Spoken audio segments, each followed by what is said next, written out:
Alrighty. So we are going live with Steph, another Steph, in just a little bit. When she joins, we're going to go ahead and get started with our cybersecurity live Q&A. So excited to have you guys here. Let's give her a second to join. Now, I know a lot of folks submitted questions ahead of time, so we have those up, but we're also going to have the questions down here as well. I see Steph joined. All right, we're waiting for her request, and as soon as she's on, we're gonna get started. Yes, we are both named Stephanie for your cybersecurity enjoyment. We'll get started in just a second here. I am consolidating as well all of the questions that you guys have submitted ahead of time. I don't know if I can find them on the desktop app. My back is still here and I look dirty, so I'm just gonna hide this. But my back's hopefully getting better. We still have the brace on. Thank you for asking. Oh, hi Patty, how are you? Oh, Ivan, ¿cómo estás? All right, so as soon as Steph gets on, we'll go ahead and get started. Let me make sure my thing keeps getting paused. I'm so excited. We have a big group today. Quieren que hablemos en español.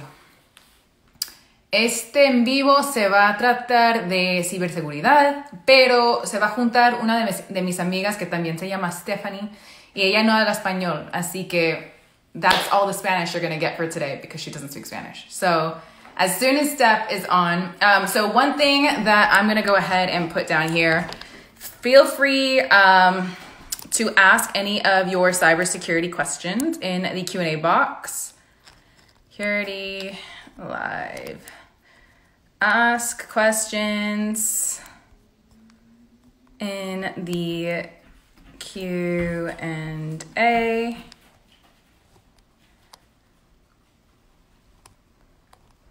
And follow Steph Secures. And sec. Okay. Posted that. I'm gonna pin that. All right. There she is, Steph.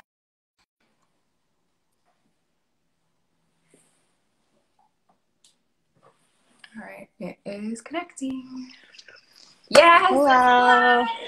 Let me fix this. Hey, boo. All right. So I didn't finish typing up the questions. So Steph and I were on FaceTime right before this, and we have all your questions that you submitted. I'm going to see if I can get them on my screen, but we chatted so that we could prep for you all today. Yes, we did. Yes, we did. I'm so excited. Do you want to start and give your introduction to, let's do who you are, what you're about, where you're working, and your exposure to cybersecurity? Yeah, my name is Steph, just like her name is Steph. It's two Stephs today, two Stephs, one live. Yeah, I do a little bit of, or done a little bit of everything. I think in the beginning of my career, I focused a lot on support because those are the jobs that you can get in the beginning, depending on how your path is. Yep. And so I've done a lot of support in different ways and different manners.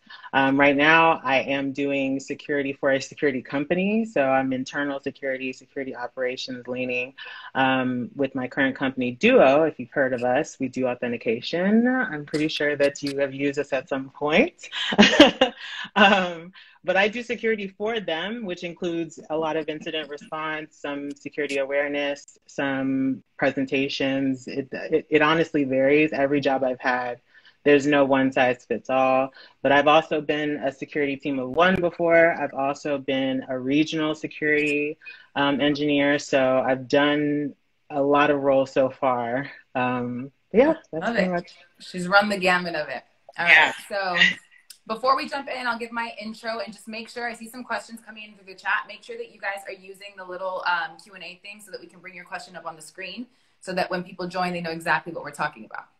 So I am the other Steph that is here. So my background is digital forensics incident response, and then started in that role at a consulting company after about 6 to 8 months of just not doing a lot of technical investigations. I made the pivot into the red team. So I know that's one of the questions that we got. What's the difference between blue and red team? Red team is offense, blue is defense. So think hackers versus defenders. And so I started off on the blue team side and then switched over to the red team and was doing penetration testing is what it's called, basically ethical hacking for about 4 years for some of the biggest companies that you all have absolutely heard of today. And then after that role, have pivoted to a role also with a security vendor with Tanium, and am now one of the directors of technical account management there, specifically focused on Latin America. I know that I saw some of my friends from Mexico join, so I'm excited to have everyone here. But yeah, so love the security space. I'm sure that everyone here is very interested to get started. So let's start with Steph. What got you into cybersecurity? And then while you're answering that, I'm going to pull up some of the other questions. Okay, I want to say it's like an anticlimactic response because I ended up just majoring. I did 3 years of journalism, and then I recognized my debt to potential income ratio was off. So I was like, I don't even like it. And I love to write, but I hate journalism. I hated being a journalist rather. And so I was like, I got to get out of here. And my mom was like, well, you've always liked computers. Like, why don't you try computer science, which is like not a great logical line of thinking. But I was like, hey, why not? And so I ended up trying computer science. And when I went to declare my major, they said, oh, well, what do you want your concentration to be? Do you want it to be computer science, software programming, or digital forensics? And I was like, digital forensics sounds so much fun. Like, I'd rather do that. And that is pretty much what started my journey into eventually getting into security.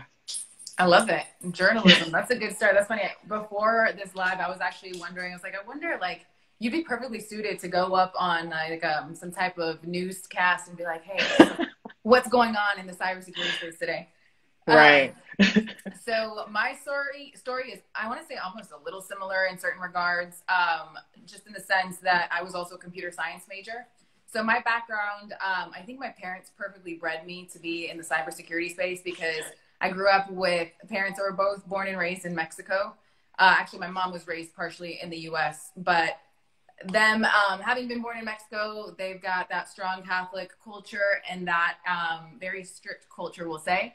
So they used to have a lot of crazy rules. And I remember, and my sister, if she joins, can tell y'all, and my brother as well, we used to turn our phone in at 8 p.m. So I was the one that was always trying to find a way to, get around it. And they know this now, which is the only reason I can speak as freely about it as I am. But, I learned how to send text messages from my PSP and just do a whole bunch of stuff, right? I think a lot of us, too, our exposure to computers was MySpace. And that was like, oh, my God, I'm a coder because you're copying and pasting HTML code.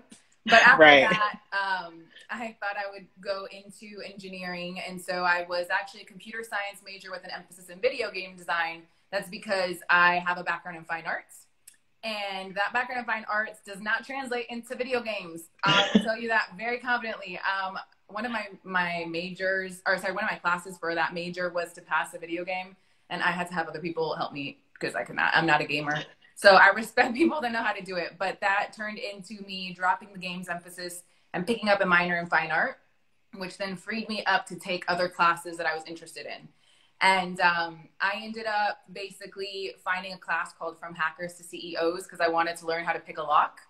And this is all at SC in California. So I took that class. Turns out it was the entire cybersecurity program my senior year. And so I convinced my counselor to let me take the cyber-focused classes and then basically picked up a specialization in digital forensics as well. And that led to the job at EY on our incident response team, which then led to the job at EY for our advanced security center, which was our attack and penetration team. And now we're at Tanium, and it's all great. But I blame my parents in some shape or form. But I don't think they're complaining about it now. Now they think they were like, that was like God's gift that they were strict, because now, you know, cybersecurity is a good space to be in.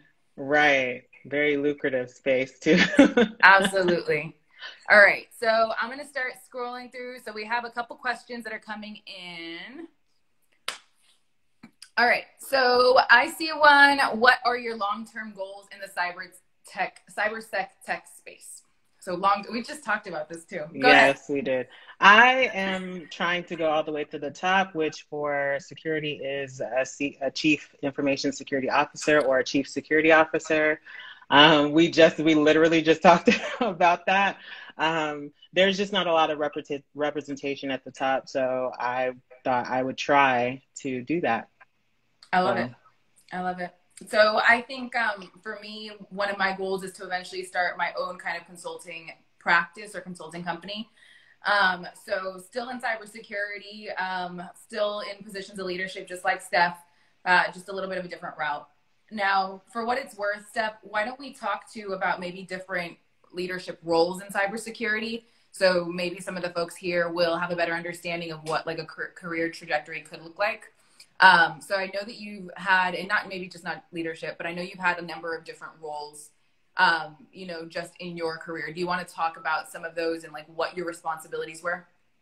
Yeah, I've done a lot. So I first got into the field because school is the longer route, especially when you're transferring or changing majors.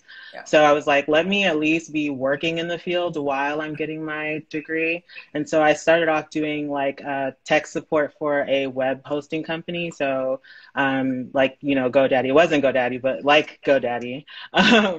And I worked my way up there because you had to learn Linux to do that tech support role, like just a very rudimentary, introductory version of Linux. So I started there, and then I've done help desk work. I hated it. It was terrible. I've done network support. That was more fun, but still kind of not my thing.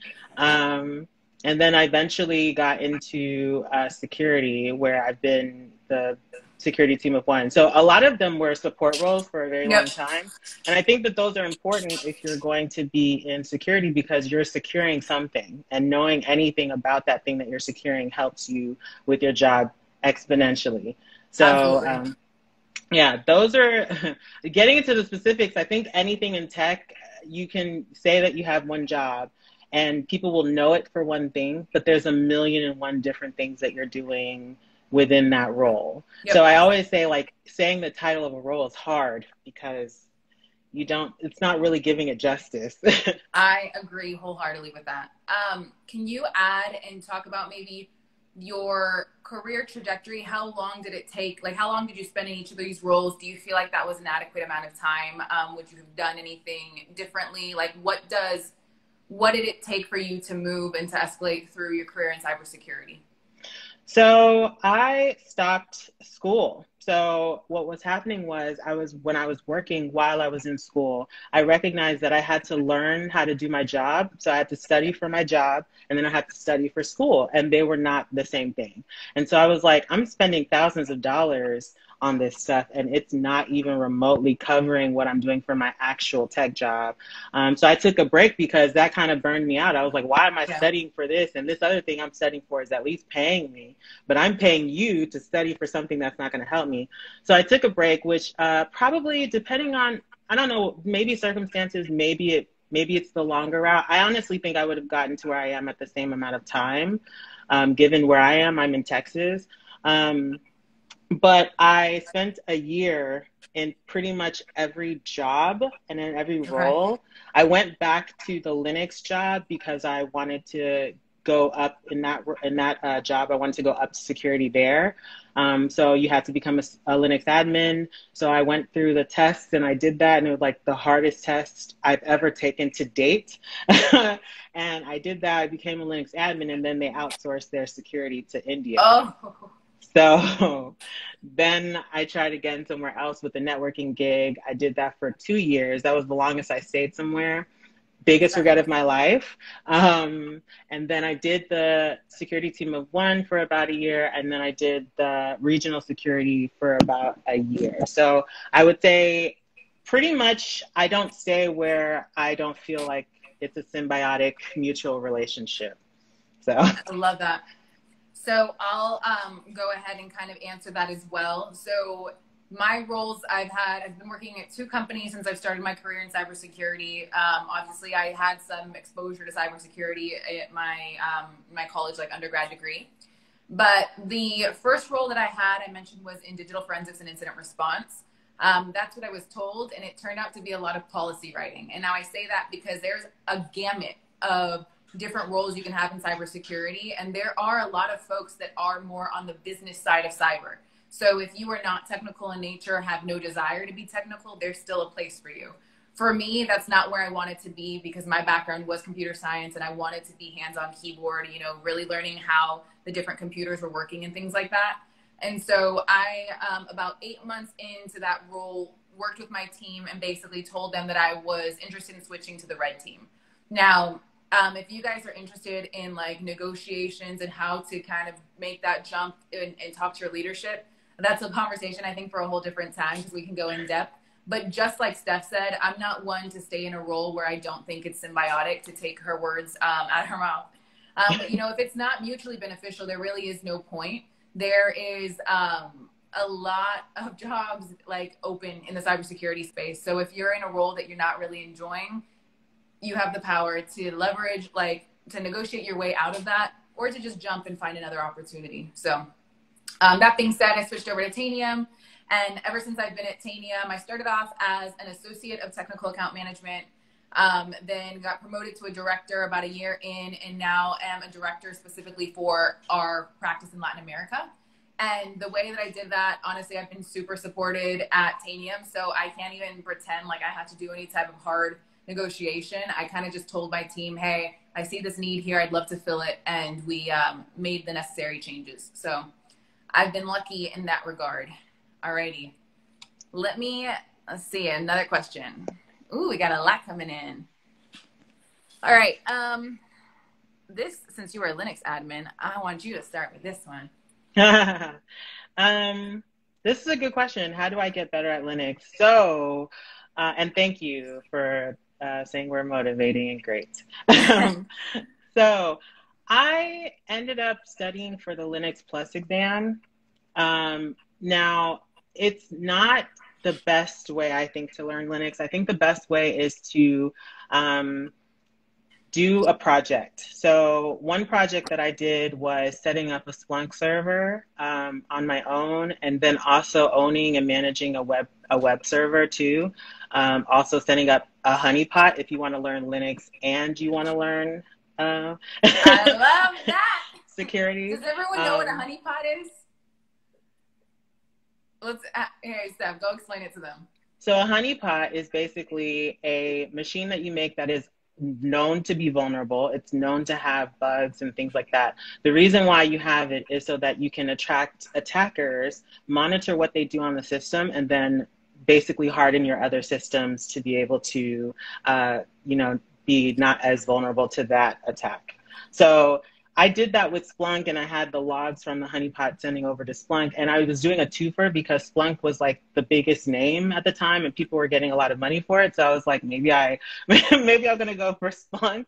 So I wanted to learn Splunk and I wanted to learn more Linux. So doing little projects like that, if you just look up projects, Linux projects, I tell you, tinkering, it wasn't my favorite thing at the time, but it is like the best way to learn because that muscle memory sticks with you far longer than if you learn it from a book. So. Sorry, it's my dog. So I second everything you just said. People always ask, like, how do I get started or what certifications do I need to take? And the answer I always tell them is if you're trying to learn, you're not starting with certifications. Like, you can take the certification just to get exposure to some of the concepts, but that is not going to take you where you need to be to actually have a role if you desire to be technical. That being said, what Steph's talking about, it sounds like she has her own home lab set up, right? So if you don't know how that works, like we can point you to resources. I have on my website a blog post that just explains some of the resources, and there's a link there for how to start a lab. But you want to make sure that you're actually setting up a Linux machine. Now, I don't know how like far back folks go in terms of technical knowledge. Linux is a different operating system, okay? So if you're not as technically deep as you want to be, just think you have your MacBook, which is running Mac OS, and then you have your typical, like your Dells, your Lenovo's, all these other computers, your HP boxes, they're typically running Windows. Or if you're in like a tech space, sometimes they're going to be running some Linux operating system. So just think of it as separate. But Linux is something that, you know, I'll say a lot of attackers use, a lot of incident responders. It's just a good operating system because you're very agile at the command line. So that is that pretty little terminal that can look so scary if you don't know what you're doing, but it's your best friend. There are literally explanations for everything you need to do in the Linux terminal, and it's actually so much easier in Linux, which is funny because people think that the GUI is easier. It's not. It's a lot more straightforward when you're on the terminal. And so that's kind of back to what we were saying. So when you're trying to get familiar with something, make sure that you're setting up a lab environment to actually play with these things. If you have no idea where to start, maybe sign up for a class that has a hands-on lab. I know especially now during coronavirus, like there's all these virtual things and classes that are free. You know, if you ever need help, like I'm sure I always respond to DMs, or you can go on Slack, but reach out. Most of the time people in security want to help other people in security. Like if you're in security and you're good at your job, you're not out here shaming people for not knowing, right? We all want to help. We all want to get more people that, you know, are interested in security up to these positions of leadership. So by all means, we're always here as a resource, but set up a lab and play with it. Don't focus on certs until you're getting the cert just to have like a stamp on your name, because the cert is not going to get you past an interview. I promise you. Alrighty. And also just Linux is better. My dog, oh wait, I told Steph this. My dog, oh, she just left. My dog is named Callie after the Linux operating system. Or there she goes. She wants to see her shout out. All right, that's Callie. All right, next question. I love these. This one's a fun one. Vim. I was gonna say Vim. It's the one I learned first, and I just get into Nano, and I'm like, how do you get? What is this? Yeah. So if you guys don't know what he's asking about, it's text editors and the Linux command line. Most of these are always baked in by default. Nano is the one that's supposed to be more user-friendly because it's kind of got a GUI, but it's not. Vim is super powerful. You just have to know what you're doing. And if you don't know the commands, hey, have you heard of the internet? Because it's got everything you need to know. Yeah. And the more you're labbing, the more you'll have muscle memory. And before you know it, you don't even remember what you're doing. You're just like typing it without even thinking. Yeah. I see. Somebody said Nano is Nano. I'm like, oh, yeah, get in the book. All right, I'm gonna scroll back. I want to see what some of the people are saying. Make sure you guys are sending your questions. We still have more like in the queue. I just want to kind of catch up. All right, so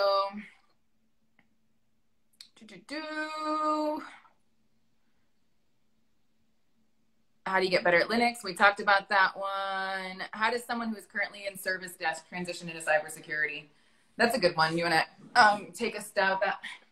Yes. So you're going to have, well, I don't know what your job is like if you have a lot of demand. When I was doing help desk, I had a lot of, it was like season. So sometimes there was a lot of demand and you were constantly doing work, customer work. And sometimes you had time to chill and like do nothing, but maybe cable management or like, you know, simple things that can run in the background. I would take those opportunities where there was downtime and I would study at work, because studying after work was a challenge for me. I was already like mentally fatigued from being at work and I wanted to just decompress, and that was like watching Love and Hip Hop or something like that.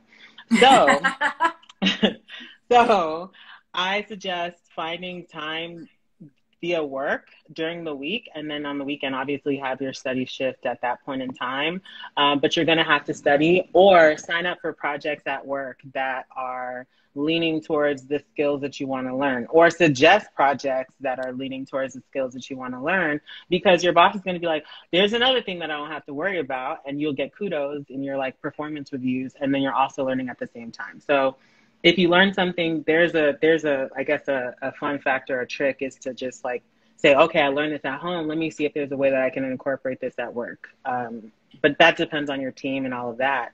But those are suggestions. I hope that helps. Yeah, I've never, you know, like been in the help desk space or in that space, but I can tell you really the only thing you need to make that transition is a genuine curiosity, because a lot of the stuff that you're working with when you're in a help desk space, they're like, if you're working with computers, these are the same computers that are being exploited. So if you're working with Active Directory in some type of way, shape, or form in a help desk space, and you're managing user accounts, right? You're creating, like you're helping users reset their passwords. That alone is already cyber specific. You just maybe don't know it yet. So start asking those questions like, okay, like if I was an attacker, how would I take advantage of this? Now, once you figure that out, how are companies actually blocking those attacks or trying to mitigate that risk? Then you start understanding, you have the added benefit of really understanding how the technology works and where it's exploitable, because you work with it day in and day out. But apart from that, you can now start to have these conversations about, hey, to a business, this is a risk that's posed by every time a user calls in, we use TeamViewer to log into their machine and blah, blah, blah, right? Some of the things that you're working with, I promise you, a lot of are very exploitable by attackers. You probably just don't know it. So start with just a curious Google search. Like if I'm working with product ABC, I Google product ABC exploits or product ABC vulnerabilities, things like that. And that'll at least start helping you kind of make a smoother transition, but also just understanding some of the foundational concepts, right? So if your computer is not connected to the internet, as a service desk, tech, you probably have to have a basic understanding of what a computer requires to have internet connectivity, right? So there's all these phases, and that interview question that everybody gets, tell me what happens when I go to google.com, right? So you probably have that baseline understanding. Now it's just a matter of introducing cybersecurity to that same conversation. All right. Agree 100%. Someone said, please save this. We will. We'll post it. I'll post it. All right. Nano is life. Vim. Yep. Ivan. I knew it. Ivan is one of my friends in LATAM. He's in Mexico. Vim is definitely practice. Can you read the question instead of playing it? Oh, you know what? You're right. I didn't realize I was covering. Okay. So I will just read the questions. Let me pull one up, and then we'll go back to the ones in the queue. When is a VPN environment not enough security? I think they're just asking, like, what does VPN do or protect against? It protects the traffic between you and somewhere else, and it hides your traffic from other people, supposedly, depending on how things are set up. Yeah. But go ahead, because I'm like, So with VPN, VPNs were not created specifically for security. With a VPN stands for a virtual private network. All that that's doing is connecting your machine to some other private network that you wouldn't have otherwise access to on the internet, okay? So imagine if I'm in this neighborhood here, and this neighborhood is the internet, it's the entire world, and I want to be able to communicate with Steph at her house, but I need to be physically in her house, right? The VPN, think of it like a tunnel to take me from the internet directly to Steph's house. Now, the way that this works with security is, why people consider VPN for security, is because all of the communication that you would otherwise send, depending on like the VPN type that you're using, right? You can use a full tunnel VPN, which is literally all of your traffic is going through there. If you use a full tunnel VPN, that means anything that your computer is communicating to the internet is going through this one tunnel to Steph's house, and that tunnel is encrypted. So your computer doesn't encrypt every single thing it sends. There are a lot of different protocols or technologies that are completely sent unencrypted over the wire. This is one of those reasons that you see websites using like HTTPS. Basically, it's saying, hey, I have a certificate that identifies and authenticates, validates that this server, this website is who they say they are. And by the way, because I validated and authenticated that server, I can go ahead and encrypt the communication. What that prevents from is an attacker intercepting as like a man in the middle of attack. It prevents from an attacker pretending to be, let's say, for example, I have computer A and computer B over here, okay? And I want A and B to talk. If it's unencrypted here, all it takes is an attacker to go here and say, hey, I'm B, and then I'm gonna send it to B, and then attacker sends it to B. So you're still relaying the traffic, but it's that man in the middle, okay? The VPN, because it's encrypted and because all that identity has been validated, you're not ever gonna have that risk of the man in the middle. But this is where VPN doesn't keep you secure. What happens if I VPN into Steph's house, so now I'm her place, and there's already an attacker there, right? She's still running a network, so you're not necessarily secure from attacks that are in the network that you VPN'd into, but you're not at risk for that man-in-the-middle type of attack, which is why they tell you you're safer if you're on VPN when you're at Starbucks, right? Anyone at Starbucks can hypothetically connect to that same network and all of a sudden do some nasty things to your computer.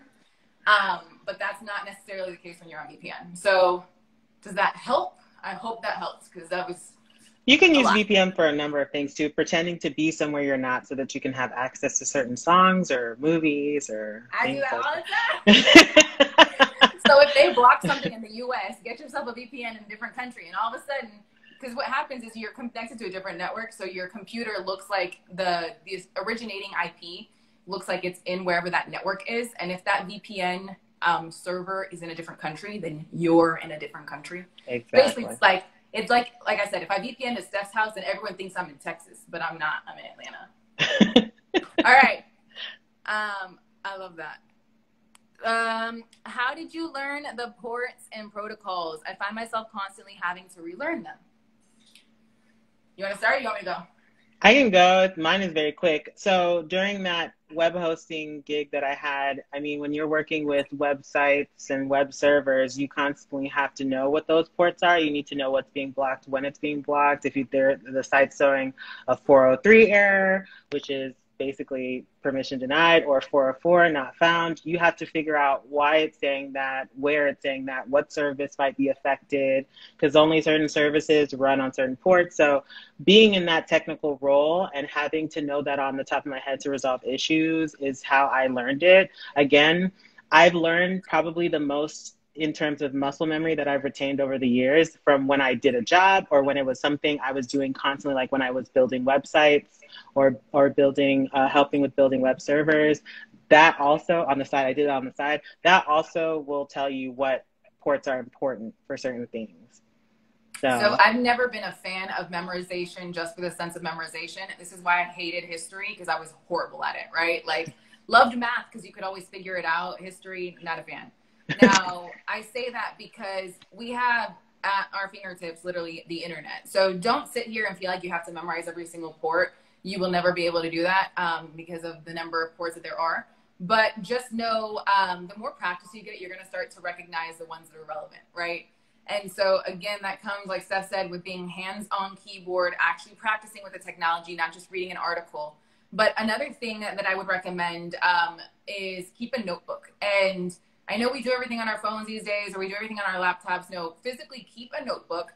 Create a new page for every single protocol you come across. When I was learning pen testing, what I would do is we would be attacking NBNS LMNR, right?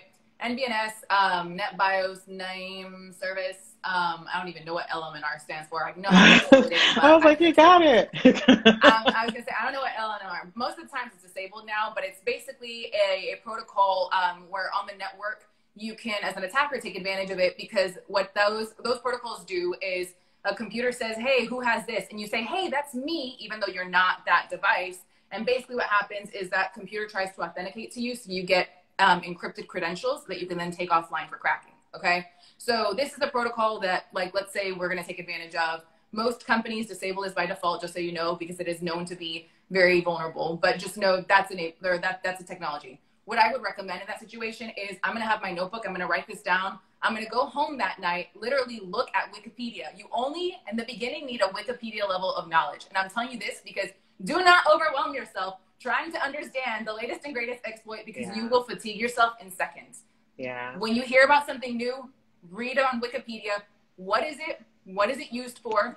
How can it be taken advantage of? And how do you secure it? So I used to call these the Waka Waka Hey Heys, but then I found out that the song is actually Waka Waka AA.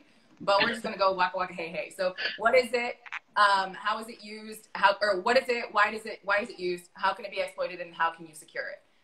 But that's all you need is your first learning, and then make sure you're taking detailed notes so you can go back. I'll tell you, when I first started pen testing, I have a page in my notebooks. I still keep these notebooks. They might be already in LA because I'm in the process of moving.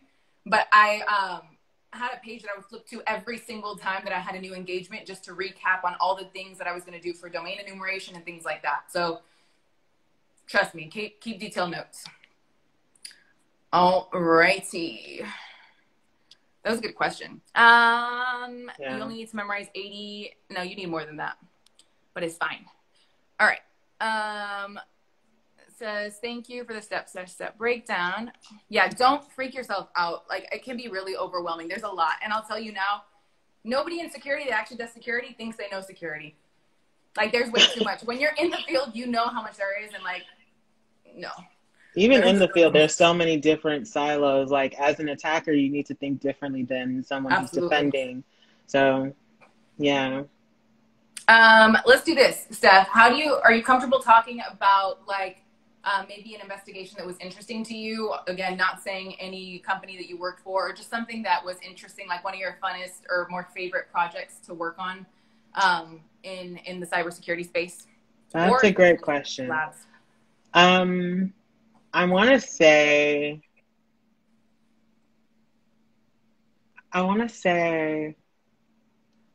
the ones that are coming to mind would give too much away. She was like, I work for this company and their logo is Target, and let's be clear, that's not true. So nobody, right, no. Nobody go speculate. Don't get us in trouble. I didn't say she worked there. We don't.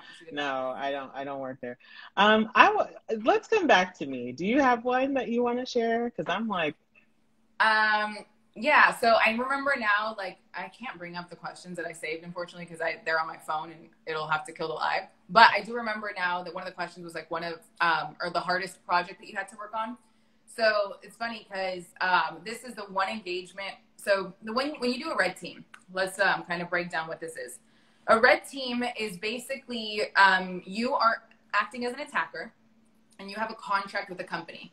That company is trying to understand their risk, okay? They're trying to understand how vulnerable are we if an attacker is actually targeting us. Now, I'm just gonna say this out there. If an attacker wants to get into your network, I promise you they're gonna find a way in. There are too many entryways, not enough people blocking the door, okay? But that being said, the company will typically define trophies. These trophies are supposed to be things that are most impactful to the business. So, for example, a retail company deals with credit card payments. So their trophy might be PCI data, payment card industry data, okay? But I've worked with companies in the past that deal with financial transactions. So the trophies that they define is, hey, can you prove that you can wire money outside of our company, right? We've also worked with companies that have like manufacturing plants. Can you prove that you can control machines on the factory floor? So the company starts by defining these things. Now, as an attacker, it's typically, they'll tell you like the scope of the engagement. A lot of times it's a black box assessment, which means you're given a black box. You have no idea about the network. The customer is not telling you anything. The client is not going to give you any info. Any info that you use for your attack, you have to find on public websites, okay? So that's going to include what IP address, like what public IP space do they own? You can start doxing some of their employees and feel like a super creep. But there's a lot of information that you can get from the internet. So that being said, I'm telling you, it's fairly easy, unfortunately, to get to a certain level of access in a lot of these companies. Now, I remember one engagement that we had that we would typically get. So the main password that you want to get as an attacker is the domain admin password or an enterprise admin, which is above that. That's essentially the god of the network, okay? If you're a domain admin and you have, assuming they're running a Windows domain, and I've only seen one environment that doesn't have Active Directory set up, but that if you have that password, you can log into any computer anywhere. So if any of you here work for a company and that company gave you a laptop, your company is probably using Active Directory to manage your computer. That's how you're getting your updates. That's how you're getting a lot of different things. That's how you're able to log in. And that's how you're able to VPN in. There's a lot of stuff.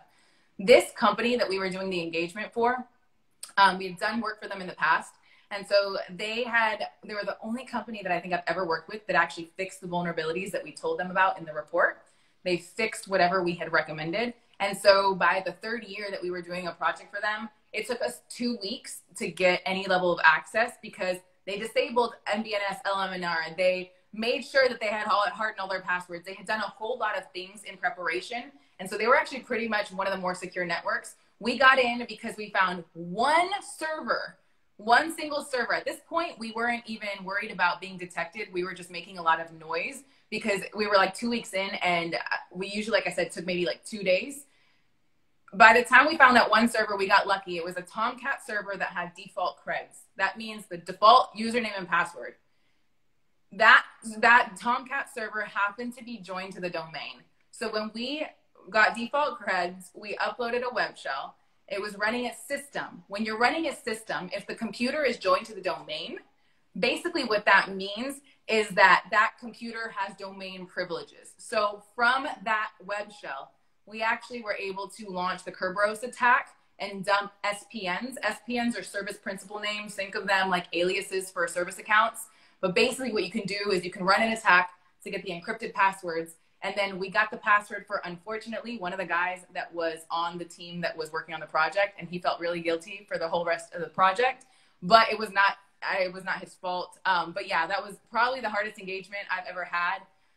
But that's also the one I love talking about because, boy, we tried everything to escalate privileges in that network. And by the time we finally got that one box, we went straight to curb roasting them because we were fed up. We were like, that's it. You just said the words. So that was fun. All right, so you ready? Yeah, it's my turn. I don't think that for me, mine is like more funny. Okay. Because again, I'm on the blue team. So without giving away too much revealing information, I worked for a place and there was an executive that was just very, very convinced that his machine was compromised. And so, of course, for me, like, for me, she's doing the exciting things because she's in consulting. So they're going out and getting the bag all the time. But for someone who works for the company on our end, it's very slow. There's a lot of slow movement when it comes to you working for the company directly. And so I was like, oh, this is exciting. Like, I wonder what's going on. I'm like, ready, right? The guy is like tripping. I don't know. He's like really, really like he's moving back and forth and pacing all over the place. He's sweating. I'm like, oh my goodness, like whatever evidence he has, I'm kind of scared at this moment. And so he's like, oh, I know they hacked my machine. It turns out he was just high on coke. So that is Are you kidding? No, I'm not. Okay, so wait, you got to give us like how we figure this out. Like you guys got the machine, you were doing some type of response. Oh yeah, we had it to where we got a snapshot without, we didn't want to alter obviously anything. So when you get a snapshot of the machine, it's basically freezing it in time so that you can make sure that nothing is altered in it and you can examine it as much as you want without having to affect what the legitimate files on there. So we're getting ready to dissect, basically, get in there, do the whole thing. And this is our preliminary thing before we get to the point where we start to call, in reinforcements to come in and do like a full investigation. So we're doing our preliminary thing. My partner, he's like, okay, let's get into it. Let's like figure it out. He's like telling me certain things. I'm telling him certain things. And we're literally looking at stuff, trying to investigate. It was really his assistant that was kind of like, yeah, he kind of needs his machine back. He has work to do.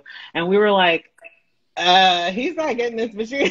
He's not getting this machine back. We actually need to keep this. He can get a new one from help desk. And she was like, no, he needs it back. He needs it back like immediately. You need to stop everything that you're doing. And we were telling you, do you know the gravity of what you're saying? Like if there's a compromise here, this could potentially affect the entire organization. Like this has gone beyond you, beyond him, And then she's like, okay, if I say something, do you like promise not to say anything about it? We were like, and my boss is just like standing there and he's like a very cool guy. So he was just like being very calm.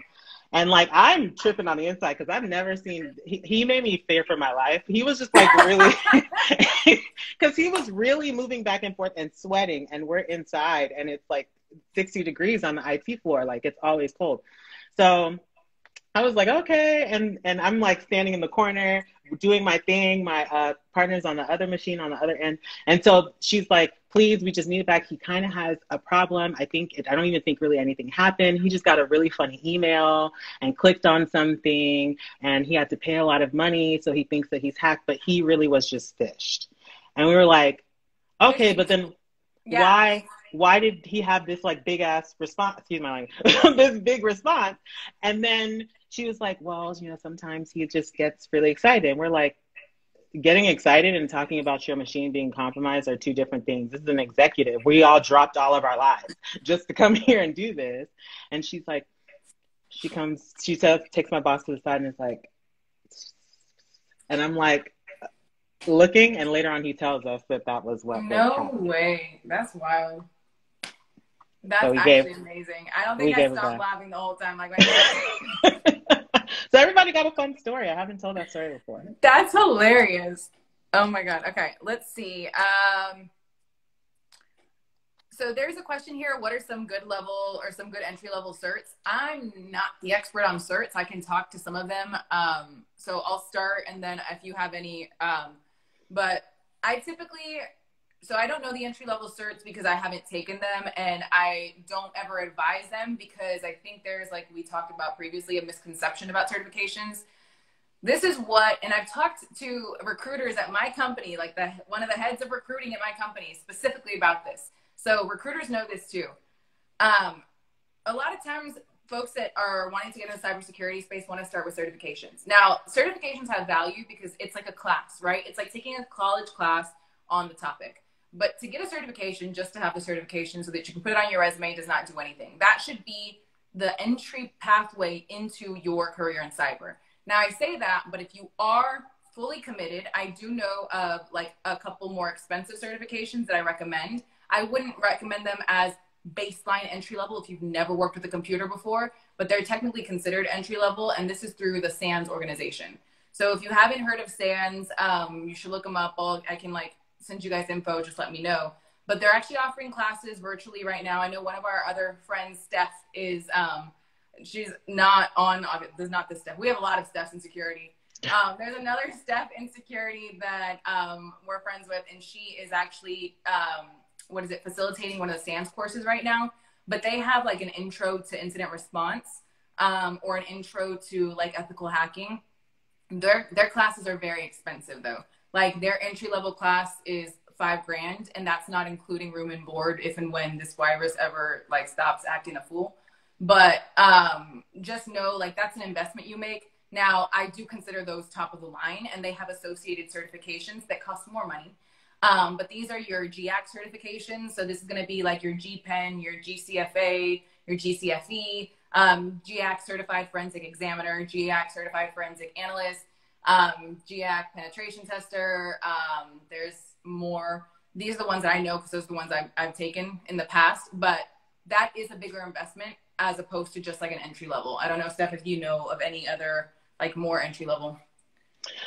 I say that you should be more concerned about what's popular in your area, because depending on where you live, certs will be more on trend.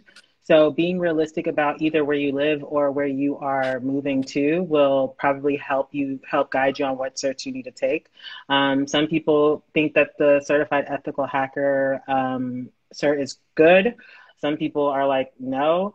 Some people think OSCP is entry level. Some people think that that's senior level. I think it just depends on your area. So it would probably help you more if you research like jobs that you want and look at the job description and find out what's in vogue. Like what are people demanding? And then base your studies on that. Obviously, also consider your interests. If you have no interest whatsoever in blue team, then there's no sense in getting those certs, you know. But I think that should help inform your decision more, because there's 1,000,001 certs, and there are new ones coming out every single day, every single year. I think, like Stephanie has said, like Steph has said, you really have to do some hands-on work in some capacity. I think some people try to use these kind of training programs to facilitate that, but it'll better serve you if you kind of take control over your learning journey when it comes to security, if you're not doing the school thing and if you're switching from something else. Yeah. One thing I'll add to add on to what you just said is like seriously figure out what you want to do in cybersecurity. I know that cybersecurity is a trend right now, and I don't think it'll ever stop from being a trend. But that being said, I've noticed an influx of people that want to do cyber because it's a stable job, which is fair. That being said, you want to have an understanding of cybersecurity and like what the roles are, because if you're not passionate about it, this is not that easy job that you're doing just because it pays well. I'm going to tell you that. Like, if you're No. not interested in it, you don't want to sit here and read about the protocol for XYZ port and how it's exploitable. That's going to drive you nuts. So figure out exactly what it is that interests you. There's a lot, like you could do data analytics in cybersecurity. You could be on a threat intel generation team. You can do like, you can be in the SOC with your security operations center. You can be a dev ops engineer. You can be a security engineer. There's so much that you can do, and your certs are going to depend on what like capacity you want to do. If you want to be more on the business side, that's where you start talking CISSP. But if your initial goal is just to get a job, then what I do recommend is start looking at the companies that you want to apply for and figure out what technologies they're using, because those certs are a little bit easier to, I think, to get you into a job. Let's say, for example, I work at Tanium, and let's say a company is looking, they have a job posting because they need somebody to administer Tanium.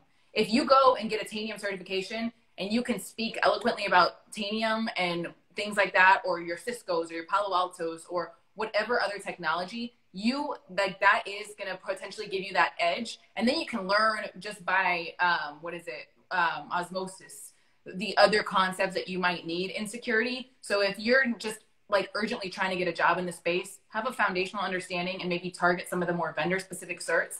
But if you want to go for one of these big like overarching roles, a cert isn't going to get you there. You're going to need a lot more foundational, and then you really need to be able to have an in-depth knowledge in at least one domain to have any type of legitimacy in this space.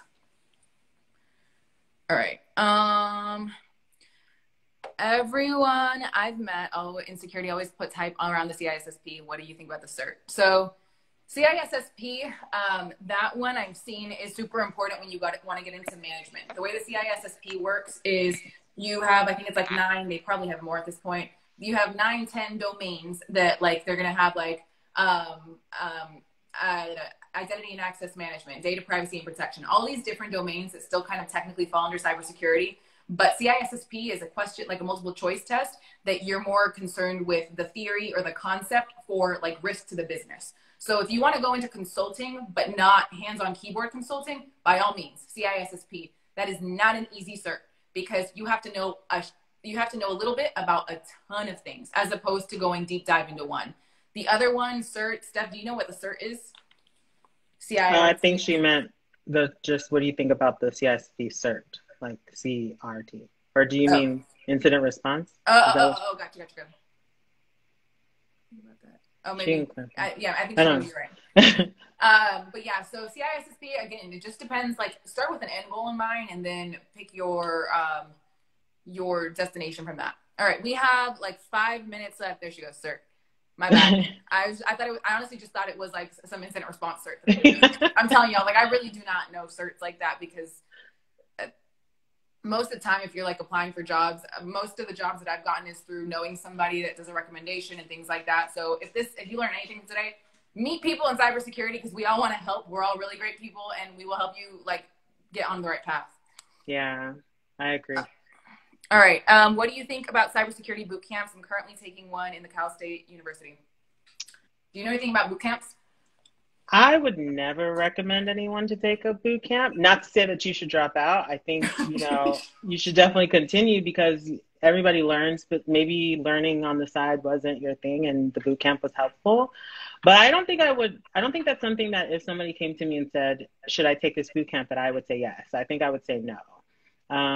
Mostly because I don't feel like I've known anyone to have taken one and then immediately gotten what they wanted. I haven't known anyone to do anything in this industry and immediately gotten what they wanted. Nobody has the same path. Everyone does something. It's completely different depending on who you ask. I think it depends on the boot camp too. I don't, again, know a ton about boot camps, but I will tell you that a lot of times people want to go for the boot camp because cybersecurity or just tech in general can be overwhelming. And it's like, I just need something tangible, like a place to start. That's fair. But just know in cyber, like nobody's giving you the manual. That's not how it works. You are going to be self-taught. I promise you. So you're better off learning how to teach yourself now than kind of still hand-holding through a structured program, because the technology changes every day. There are new exploits released every day. New vulns, new 0 days, new tools. Everything is always changing. So it's in your best interest to start teaching yourself how to learn. And I feel it, like I've been there. Before this career was a type where I just wanted to take a class so they could explain it all to me and then I would take it from there. So if you need that, absolutely fine. But just recognize that's your starting point, because that should be your jumping off point. And after that, maybe you are in the deep ocean water. You got to figure out how to swim and teach yourself, because literally nobody's going to sit there and be like, hey, learn this, do this. That's not how it works. And the landscape is changing so consistently that you're going to have to find a way to keep up without somebody spoon feeding you. Yeah, and there are just cheaper ways to learn. Even if you took a class at like a community college, I think that would be a lot cheaper than boot camps. Are just expensive for no reason. And they don't ever deliver, unless you're like a coder, they don't really deliver in what they say that they will. So. And honestly, like, I feel like if you just reach out to people, like, I'm not active on Twitter. I know Steph is, but I know a lot of people in cybersecurity are super active on Twitter. Start following these accounts. Literally, they announce, Twitter's a news feed for people in the cybersecurity space, but you can start getting exposure, start Googling things. So you kind of have all of these teachers of the internet that are posting articles, posting tools that they've worked with. Just start getting curious and digging into it there. The information is there, and it can be overwhelming trying to figure out where to start. But yeah, I don't think I've never seen one be worth the money. Even the dev boot camps, like, unless I've just heard so many like, man, I spent 10 grand on this developer boot camp and I just got laid off from my job because they said my skill set wasn't blah, blah, blah. That's our very capitalistic way of thinking. I'm going to sell you this thing and it's going to be fixed and your problems are all solved. And that's not how the world works. I wish. Good. All right. We got 2 more minutes. Let me see if there's anything. I'm going to read you the last 4 that we have here, and then tell me if there's one that you want to address. There's entry-level certs, which we talked about. Projects that you recommend to practice in Linux. I want to start a social media presence, spreading awareness on cybersecurity. How do you guys think I should start? I think that's a good one, like paying it forward. You want to start? You can start, because mine is very short.